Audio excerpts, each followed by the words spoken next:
Hello guys and welcome to Deck Pilot. This week I'm taking this mischievous blue jumper list for a spin on the ladder.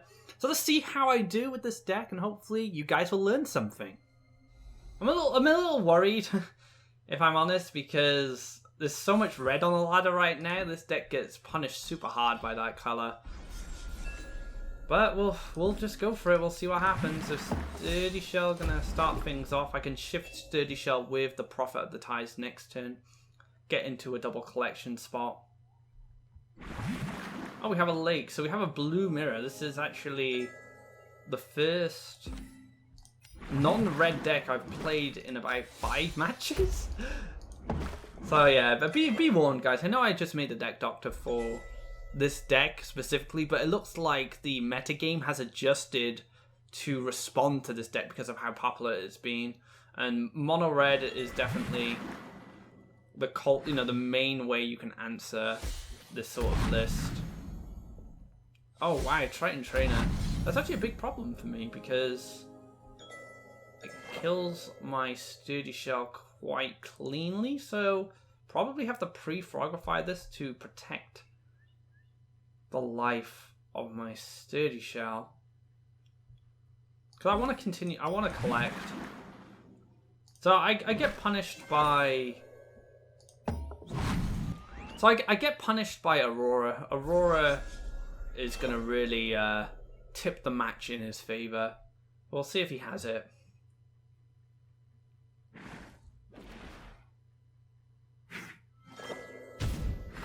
No, he's just going to deal the damage, set up another trainer.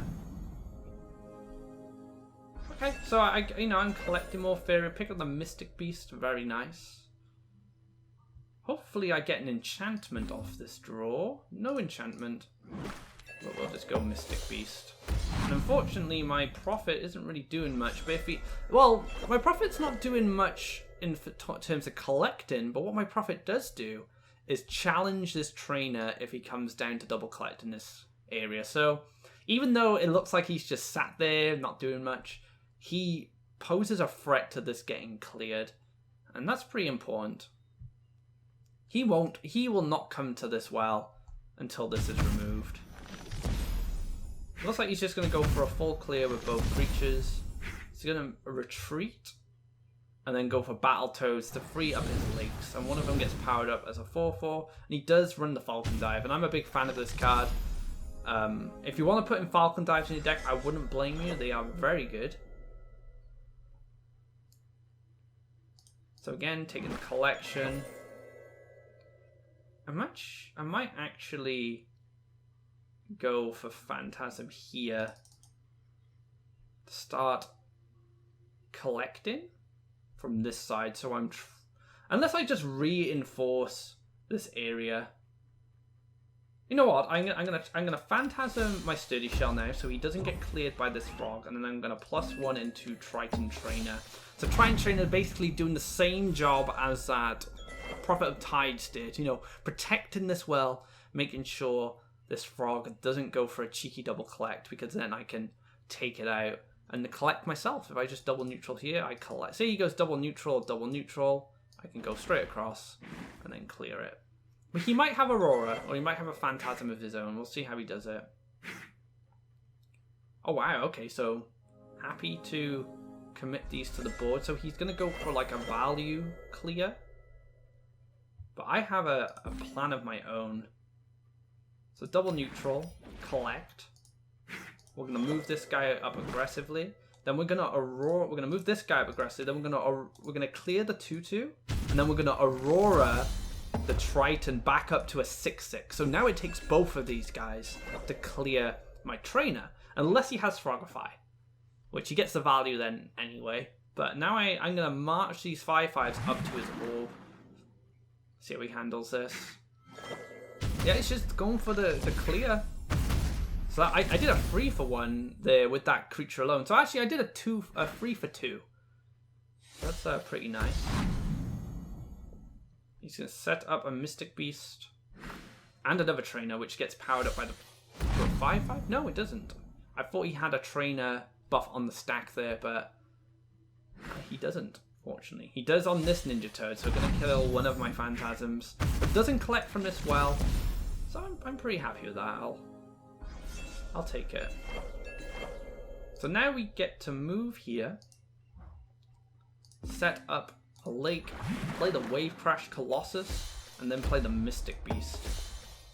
So we've both gone on opposite sides of the wells, but I have so much more power than him right now. He doesn't get an orb hit with this straight away.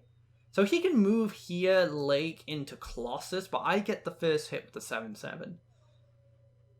Goes to the card draw. Probably looking for Frogify, make life a bit easier. And go for another Mystic Beast. So probably just going to have a race initiated now. Yeah, it's looking very race-like to me, so I'm going to neutral there. I'll take the 7 damage. Move up. Move up. Battletoads in here isn't a big deal. So probably just go for another beast.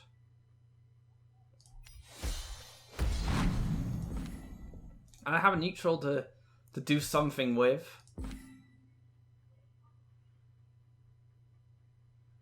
We'll just, it doesn't really matter, I don't think. We don't want to stick it here. I can stick it here, I guess. Just give me another spot to move maybe a beast on if I need to. So he has a lot of pressure going to his orb already, and this match quickly turned into a race after this trainer was cleared. So he probably has a Colossus of his own. Yep.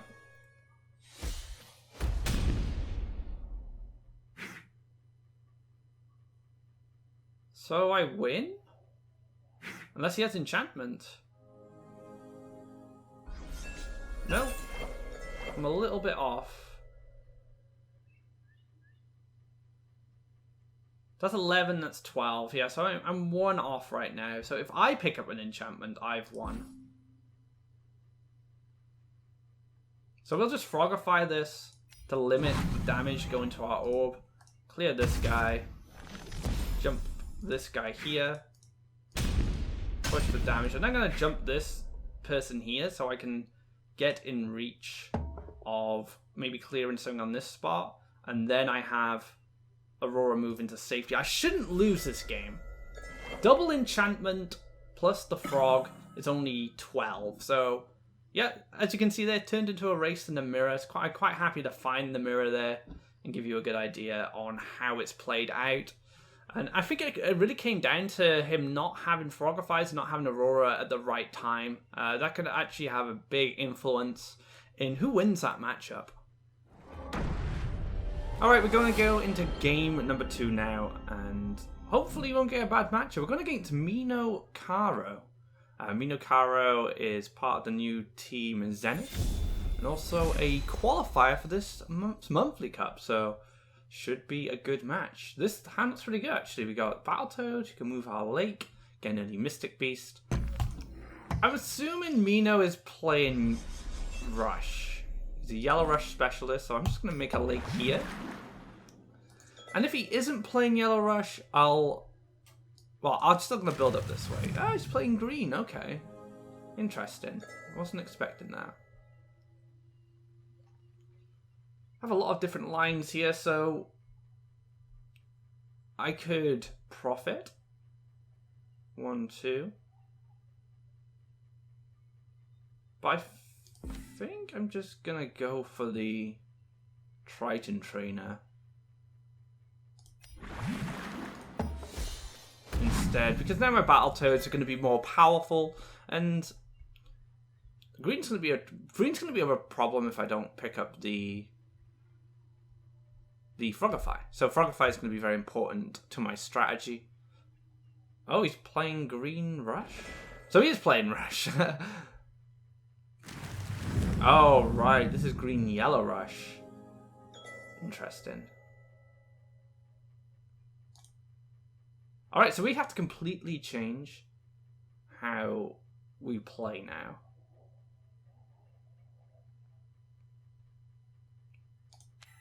So what we're going to do is we're going to Prophet of Tides. Straight up here. Into an aggressive lane. And then we're just going to rush him down. So we're trying to kill him before he kills us. We've just initiated the race. He needs a few combo pieces to go off. We'll probably see like followers and monks. So this is why I did the Prophet line instead of saying going for like jump into Ninja Toad. I can challenge this with Ninja Toad now, which is nice. It's going to kill my free. I'm playing Rebel Glider in this list. That's interesting. So I have a board clear. I don't think he's going to dash, or he dashes here. So he can block my collection. So he's trying to figure out what he values more. Does he value blocking my collection or protecting his guy here? Luckily, I have a very nice answer.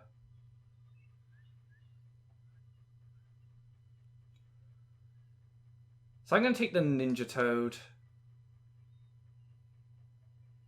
I could actually play it here, and I get Faeria. Yeah, let's take that. Let's take that little bit of Faeria. Gets the power up from the trainer. Clear this follower. I'll clear the Rebel Glider, and that leaves us with a 5/2. So now he needs Soul Drain or Wind Soldier.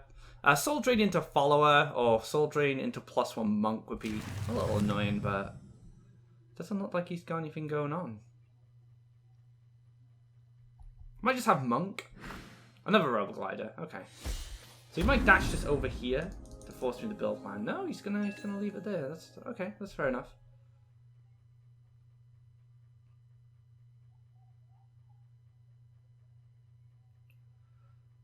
So I feel like I have two choices.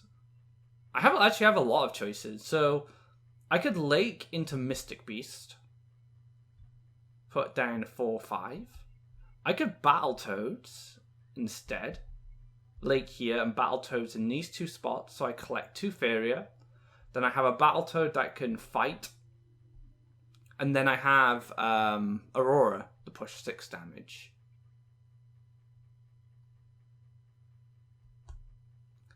I think Battletoads is better just because it gives me more resources.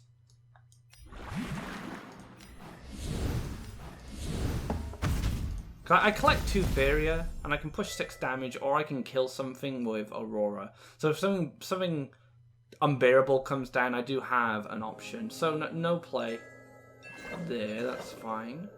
So I'm going to cover this desert, make things awkward. Yeah, so alright, we'll jump here.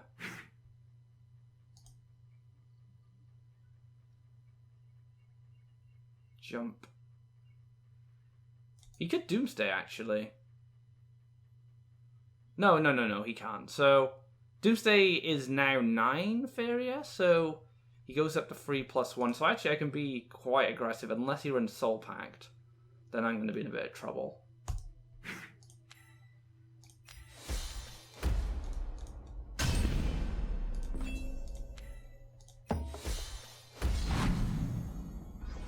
Alright, so let's see if he runs Soul Pact.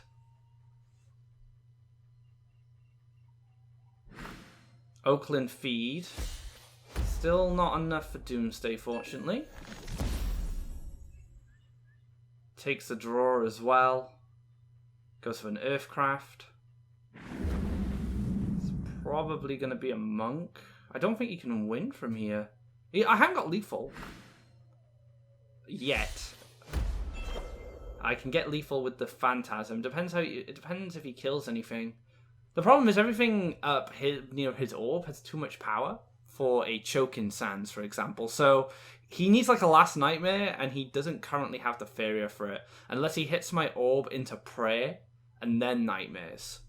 But I'm not too sure how this list is built anymore because of the Doomsday nerf. I know they still run Doomsday, or maybe they don't. Like, honestly, I don't know.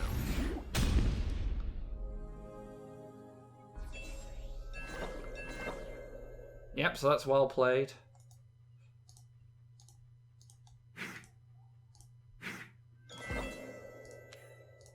into the Phantasm for the lethal.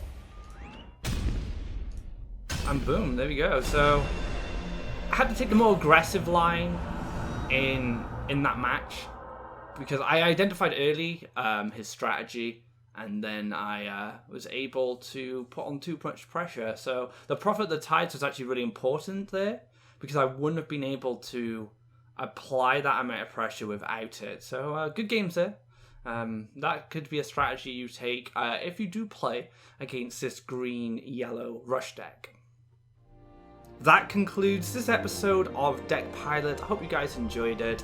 One thing I have noticed as of recent, there is a lot of red on ladder, so be careful when playing this deck. It does have a very bad matchup against mono red decks, so you have to take that into consideration when you're selecting your deck to ladder with. Thanks again for watching. If you like this video, be sure to subscribe to this channel, and thanks for all your support if you do so. Until next time guys, take care, have a great day.